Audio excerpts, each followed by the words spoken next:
Boa noite, amados. Desejo saudá-los com a graça, a misericórdia e a paz do nosso Senhor Jesus Cristo. Amém? Hoje nós vamos falar dos Salmos, da Palavra de Deus, mais especificamente hoje, vamos falar do Salmo 114. E eu dei como título esse salmo, esse capítulo, como a presença da glória do Senhor. Quando fala-se de glória, vem uma definição na minha cabeça. Glória significa alguém que mostra a excelência de alguma outra coisa. Israel aqui mostra a excelência de Deus naquilo que ele fez no Êxodo do Egito. Essa lembrança que ficou perpétua diante do povo de Israel. No Salmo 114, vemos a admiração do salmista ao Senhor glorioso. Identificamos aqui, nesse salmo, uma mensagem com uma linguagem fortemente figurada, mas sendo produtiva no seu objetivo, mostrar a excelência do Senhor. Não temos informações sobre a ocasião da sua composição ou sua autoria, mas pelas palavras semelhantes do Salmo 113, podemos dizer, na forma verbal contida no capítulo 113, o capítulo anterior do Salmo, possivelmente nos levam a considerar que foram estas palavras escritas pelo mesmo autor em um período de livramento e restauração.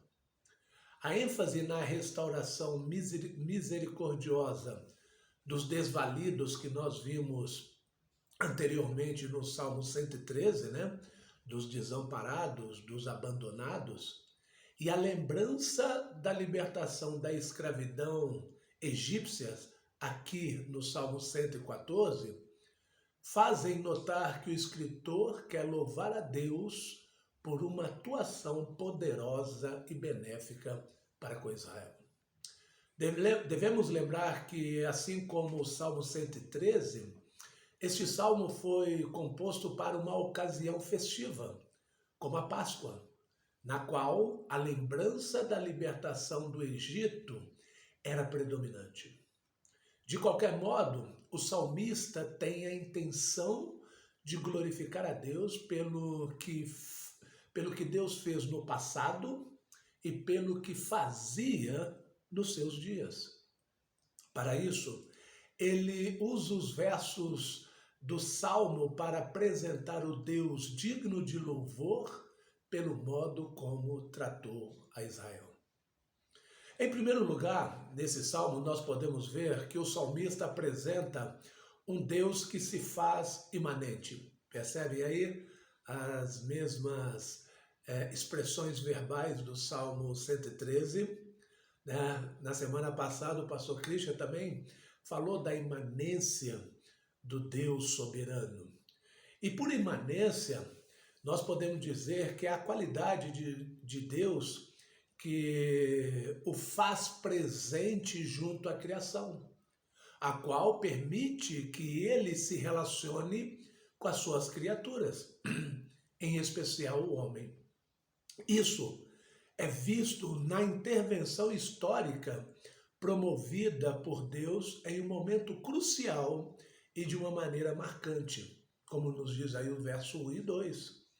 Quando Israel saiu do Egito, a casa de Jacó, do meio de um povo de língua estranha, Judá passou a ser seu santuário, Israel o seu domínio.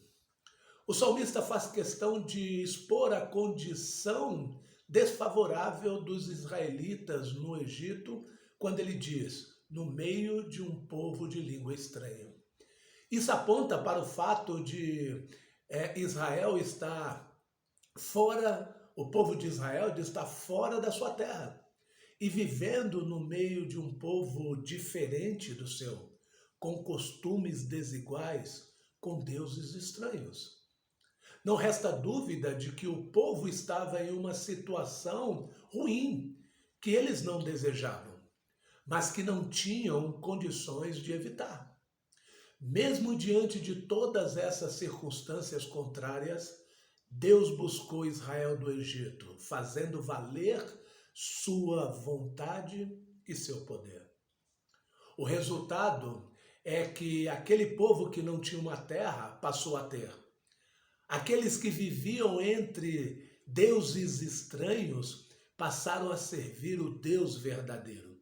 A nação que era propriedade do Egito passou a ser posse declarada do Senhor soberano.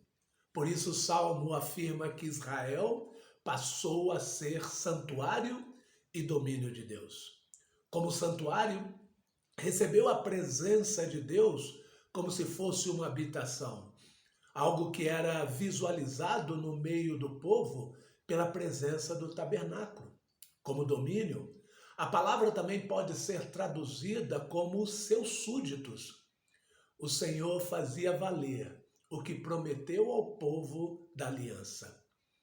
E habitarei no meio dos filhos de Israel, e serei o seu Deus. Êxodo 29, 45.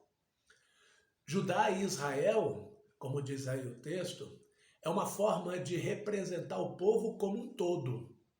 Israel é outro nome de Jacó. Esse povo, quando Deus se fez presente, deixou de habitar entre seus dominadores e passou a ser a habitação daquele que poderosamente os tornou seu domínio, seus próprios súditos. Deus é o Deus presente em nossas vidas. Ele é soberano sobre a história de nossas vidas. Ele tem o controle de tudo e de todos. É Ele quem nos dá força para lidar e superar os problemas contrários da vida. Que essas verdades estejam sempre presentes em nossas mentes e corações. Nós estamos sob o domínio e habita em nós o Deus que é poderoso. Depois o escritor do Salmo apresenta um Deus poderoso e irresistível. Verso 3 a 6. Os versículos anteriores evidenciaram as bênçãos da presença de Deus. Os próximos versículos realçam seu poder ao efetivar a libertação de Israel. Esses versículos não são específicos nas ações de Deus, mas não é necessário. A história do Êxodo era tão conhecida dos israelitas e até das outras nações que bastava citar os elementos envolvidos no decorrer do livramento e da conquista da terra da promessa para que os fatos viessem todos à mente dos ouvintes. Mar e Jordão. Esses dois elementos, mar e rio, traziam automaticamente na mente dos judeus o que aconteceu. A poderosa ação de Deus no meio do seu povo. Por isso, bastou uma breve citação para trazer à memória do povo os episódios do Mar Vermelho e do Rio Jordão. O mar, verso 3, o mar viu isso e fugiu. O Jordão retrocedeu. As menções citadas aqui são a abertura do mar, como se as águas fugissem diante do poder do Senhor, e do estancamento do Jordão para que o povo entrasse em Canaã em seco, sem dificuldades. Na sequência, a gente pode ver, vem as menções dos montes, ou melhor, de montes tremendo. Verso 4, os montes saltaram como carneiros, as colinas como filhotes de ovelha. A menção aqui não é tão óbvia quanto a anterior. Provavelmente, esta menção está apontando para os episódios ligados à demonstração da glória de Deus no Sinai, ou para a queda das cidades cananitas durante a conquista, boa parte delas sobre os montes. O que não traz dúvida para nós aqui, amados, é que Deus atuou poderosamente para abençoar seu povo. Esse poder foi tão arrebatador que o salmista praticamente repete o que disse, porém na forma interrogativa, versos 5 e 6. O que te acontece, ó mar, que foges? E tu, Jordão, que retrocedes? E vós, montes, que saltais como carneiros? E vós, colinas, como filhotes de ovelhas? É nítida a ironia dessas perguntas, cujo efeitos são retóricos. É como perguntar: quem pode impedir Deus de cumprir os seus decretos? Além de certa ironia, o efeito das perguntas dos versos 5 e 6 é enfático. Nada e nem ninguém pode resistir ao poder irresistível do Senhor. Quem pode segurar o nosso Deus, amadas? Agindo Deus, quem o impedirá? Como Isaías disse lá no capítulo 43, verso 13. Confiemos no nosso Deus. Por mais que os problemas que enfrentemos em nossa vida parecem ser grandes, o nosso Deus é maior. Ele é poderoso. Finalmente, o salmista apresenta um Deus cuja presença é gloriosa. Versos 7 e 8. Assim como as nações cananitas temeram os relatórios que ouviram a respeito do Êxodo, né? Êxodo 15, verso 14 a 16, o escritor do Salmo afirma que a própria terra deveria tremer diante de Deus. O verso 7 assim diz: treme, ó terra, diante da presença do Senhor, diante do Deus de Jacó. Essa personificação da terra tem por objetivo atingir não os elementos da natureza, mas os homens, os ouvintes dos salmos e da mensagem do que Deus fez a Israel. Tremam, homens. Nesse sentido, o salmista não aponta somente a mão de Deus poderosa para livrar, mas também para prover. É o que diz o verso 8.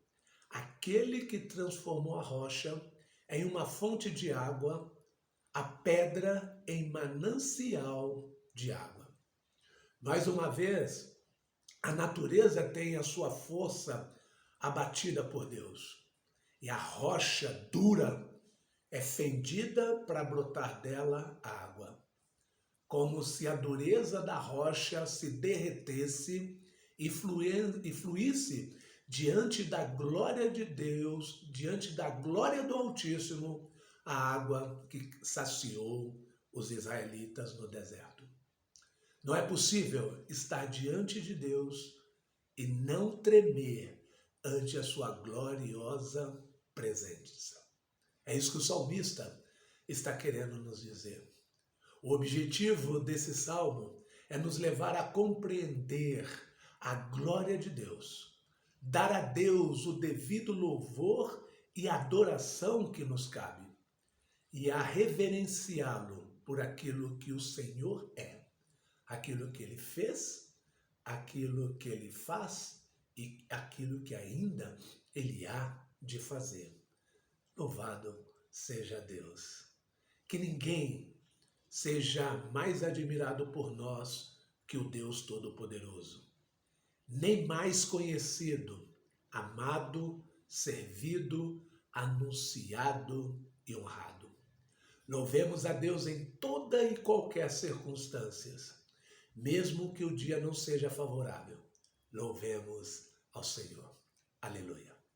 Oremos.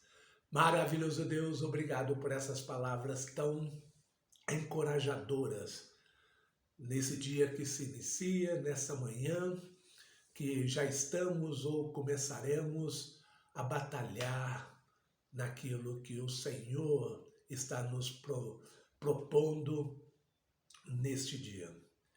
Nos ajude, ó Pai, a trazer em nossas mentes e corações essas palavras que nos mostram o Deus que está sempre presente em nossas vidas, através do Teu Santo Espírito que habita em nós, o Deus poderoso e irresistível. Nada nem ninguém poderá impedir do Senhor agir e a sua história se realizar em nossas vidas, mesmo com os obstáculos. E o Deus Todo-Poderoso que o Senhor é, que nós lembremos disso e que qualquer que seja a circunstância que venhamos a enfrentar, que confiemos no Senhor, que exaltemos o seu santo e maravilhoso nome. Essa é a nossa oração, ó Pai. Maravilhados e agradecidos em nome de Jesus. Amém. Meus amados, com essas verdades, eu espero que você tenha, não um bom dia, mas um excelente dia no Senhor. Que Deus os abençoe.